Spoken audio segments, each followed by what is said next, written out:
Exodus chapter 25, instructions about the sanctuary. The Lord spoke to Moses and said, "Tell the sons of Israel to set aside a contribution for me. You shall accept this contribution from every man who gives from the heart.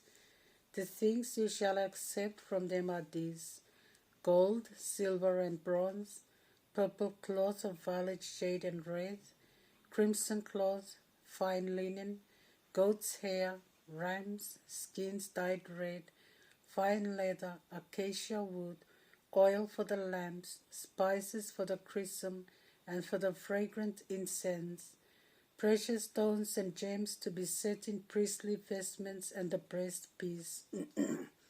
For you must build me a sanctuary so that I may dwell among them, and you shall make this tabernacle and its furnishings flowing exactly the pattern I shall show you." Plan of the ark.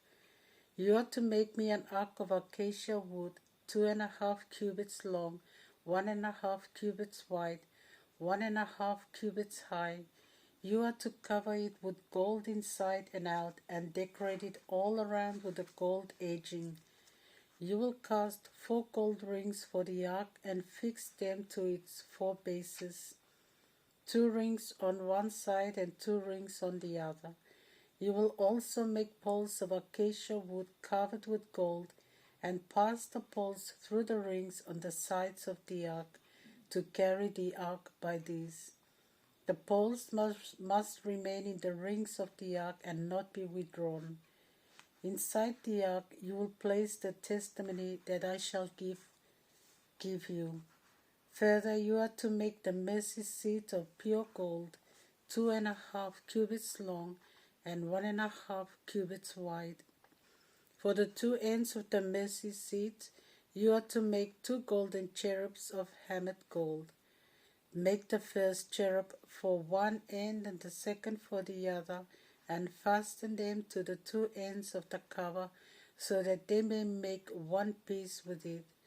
The cherubs are to have their wings spread upwards so that they overshadow the mercy seat. They must face one another, their faces towards the mercy seat. You must place the mercy seat on top of the ark. Inside the ark you must place the testimony that I shall give you. There above the cover between the 2 cherubim that are over the ark of the testimony, I shall give you all my commands for the people of Israel. The table. You are to make a table of acacia wood, 2 cubits long, 1 cubit wide, and 1.5 cubits high. You are to cover it with pure gold and decorate it all around with a gold edging. You are to surround it with a frame a handbreadth wide and decorate these with a gold edging. You are to make for it 4 gold rings and fix these at the 4 corners where the 4 legs are. The rings must be close to the frame to hold the poles for carrying the table. You are to make the poles of acacia wood and cover them with gold. The table is to be carried by these. You are to make dishes, pans, jars, and bowls to be used for the wine offerings. You are to make these of pure gold. You must always place the bread of permanent offering on the table before me. The lampstand. You are to make a lampstand of pure gold. The lampstand must be of hammered gold, both its base and stem. Its decorative flowers, including cups and petals, must be of one piece with it. 6 branches must extend from its sides, 3 from one side, 3 from the other. Each of the 6 branches of the lampstand is to have 3 decorative flowers shaped like almond blossoms, each with its cup and petals. The lampstand itself is to have 4 decorative flowers shaped like almond blossoms, each with its cup and petals, 1 cup under the first 2 branches extending from the lampstand, 1 under the next pair, 1 under the last pair, corresponding to the 6 branches extending from the lampstand. The cups and the branches must be of one piece with the lampstand, and the whole of it made from a single piece of pure hammered gold. Then you are to make lamps for it, 7 of them, and set them up so that they throw their light toward the front of it. Tongs for extinguishing the burning lamps and trays must be of pure gold. You are to use 1 talent of pure gold for making the lampstand and all its accessories. See that you make them according to the pattern shown you on the mountain. The tabernacle. Exodus chapter 26, the tabernacle. The tabernacle itself you are to make with 10 sheets of fine twined linen of purple wood, violet shade and red, and of crimson wool. You are to have these sheets finely embroidered with cherubs. The length of a single sheet is to be 28 cubits, its width 4 cubits, all the sheets to be of the same size. 5 of the sheets must be sewed together, and in the same way the other 5 sheets must be sewed together. You must attach loops of violet wool to the border of the last sheet in one set, and do the same for the border of the last sheet in the other set. You are to put 50 loops on the first sheet, and matching them one by one, 50 loops on the border of the last sheet in the second sheet set. And you are to make 50 gold clubs to draw the sheets together. In this way the tabernacle will be a unified whole. You are to make sheets of goat's hair to form a cover over the tabernacle. There will be 11 sheets. The length of a single sheet is to be 30 cubits, its width 4 cubits. All the 11 sheets are to be of the same size. You must sew 5 of these sheets together into one sheet, the remaining 6 into another. The 6th you will fold double over the front of the cover. You must attach 50 loops to the border of the last sheet in one set, and do the same for the border of the last sheet in the second set. You must make 50 bronze clasps and put them into one of the loops so as to draw the tent together to form one unit. One sheet of the cover will be left over, half of which will hang over the back of the tabernacle. This extra cubit is to hang over on either side of the tabernacle as a covering for it. For the tent you will make 2 coverings, one of ram's skins dyed red, and another covering of fine leather which you will spread over it. The framework. You are to make frames of acacia wood for the tabernacle which will stand upright. Each frame is to be 10 cubits long and 1.5 cubits wide. Each frame shall have 2 arms that shall serve to fasten the frames in line. For all the frames of the tabernacles you must do this. There will be 20 frames for the southern side of the tabernacle. You are to make 40 silver bases for putting under the 20 frames. 2 bases under the first frame to receive its 2 matching arms, and so on for the other frames. The other side of the tabernacle on the north is to have also 20 frames, supported by 40 silver bases, 2 bases under each frame. For the back of the tabernacle on the west you must make 6 frames, and also 2 frames for the corners at the back of the tabernacle. These frames must be joined at the bottom and also at the top up to the level of the first ring, and the same for the 2 frames that are to form the 2 corners. So there will be 8 frames with their 16 silver bases, 2 bases under the first frame and 2 bases under the next frame.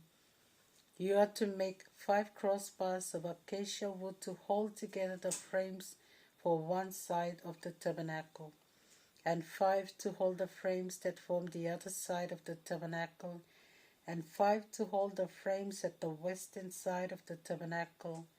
They will run halfway up the frames from one end to the other, cover the frames with gold, and make gold rings to hold the crossbars. This is how you are to set up the tabernacle according to the model shown to you on the mountain. The curtain. You are to make a veil of purple wool, violet shade and red, of crimson wool, and of fine twined linen. You are to have it finely embroidered with cherubs. You are to hang it on 4 posts of acacia wood, covered with gold, and furnished with gold clasps and set in 4 silver bases. You must hang the veil from the clasp, and there behind the veil you must place the ark of the testimony, and the veil will serve to separate the holy place from the holy of holies. The mercy seat you must place on the top of the ark of the testimony inside the holy of holies. Outside the veil you shall set the table and the lampstand on the south side of the tabernacle, opposite the table, for the table will be on the north side.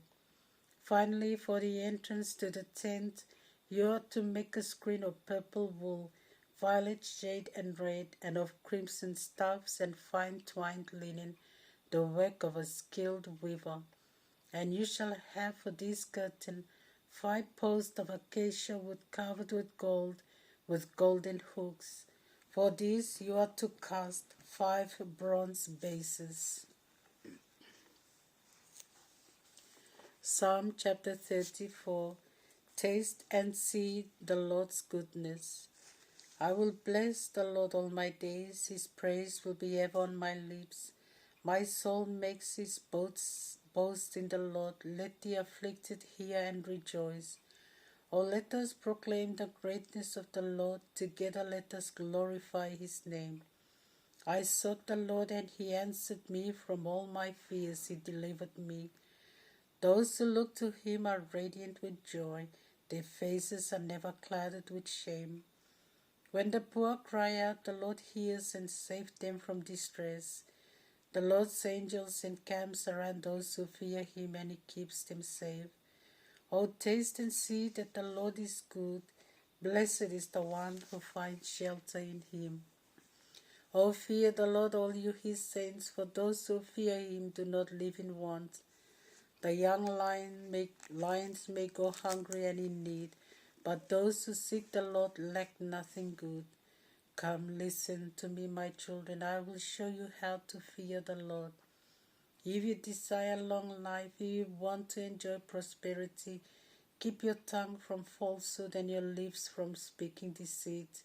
Turn away from evil and do good. Seek peace and pursue it. The eyes of the Lord are turned towards the righteous. His ears are open to their cries. But his face is set against the wicked to destroy their memory from the earth. The Lord hears the cry of the righteous and rescues them from all their troubles. The Lord is close to the broken-hearted and helps the crushed in spirit. Many are the troubles of the just, but the Lord delivers them from them all. He keeps all their bones intact, and not one of them will be broken. Evil will slay the wicked, the enemies of the just will be doomed, but the life of his servants the Lord will redeem. None of those who trust in him will be doomed. Matthew chapter 22, verse 1 to 22, the wedding feast. Jesus went on speaking to them in parables. The kingdom of heaven, he said, is like this. A king celebrated the wedding of his son. He sent his servants to call the invited guests to the wedding feast, but the guests refused to come. Next he sent another servant, ordering them to say to the invited guest, I have prepared a banquet, my oxen and fattened calves are slaughtered, and now everything is ready. Come then to the wedding feast. But they paid no attention and went away, some to their fields and others to their work, while the rest seized the servants of the king, insulted them, and killed them. The king became angry. He sent his troops to destroy those murderers and burn their city. Then he said to his servants, The wedding feast is ready, but the invited guests were not worthy. Go then to the crossroads and invite everyone you find to the wedding feast." The servants went out at once into the streets and gathered everyone they found, good and bad alike, so that the hall was filled with guests. The king came in to see those who were at table, and he noticed the man not wearing the wedding garment, so he said to him, "Friend, how did you get in without the wedding garment?" But the man kept silent. So the king said to his servants, "Bind his hands and feet and throw him into the dark, where there is weeping and gnashing of teeth. Know then that many are called, but few are chosen." Paying taxes to Caesar, the Pharisees went out and took counsel on how they could trap Jesus with his own words. They then sent their disciple with the members of Herod's party to do this. They said to Jesus, "Master, we know that you are an honest man and teach God's way honestly. You are not influenced by what other people might say, nor are you afraid of anyone. Tell us then what you think. It is against the law to pay taxes to Caesar. Should we pay them or not?" But Jesus understood their evil intent and said to them, "Hypocrites, why are you testing me? Show me the coin with which you pay the taxes." They showed him a denarius, and Jesus said to them, "Whose head is this and whose name?" They answered, "Caesar's." Then Jesus replied, "Then give to Caesar what belongs to Caesar, and to God what belongs to God." They were greatly astonished at his answer, so they left him and went away.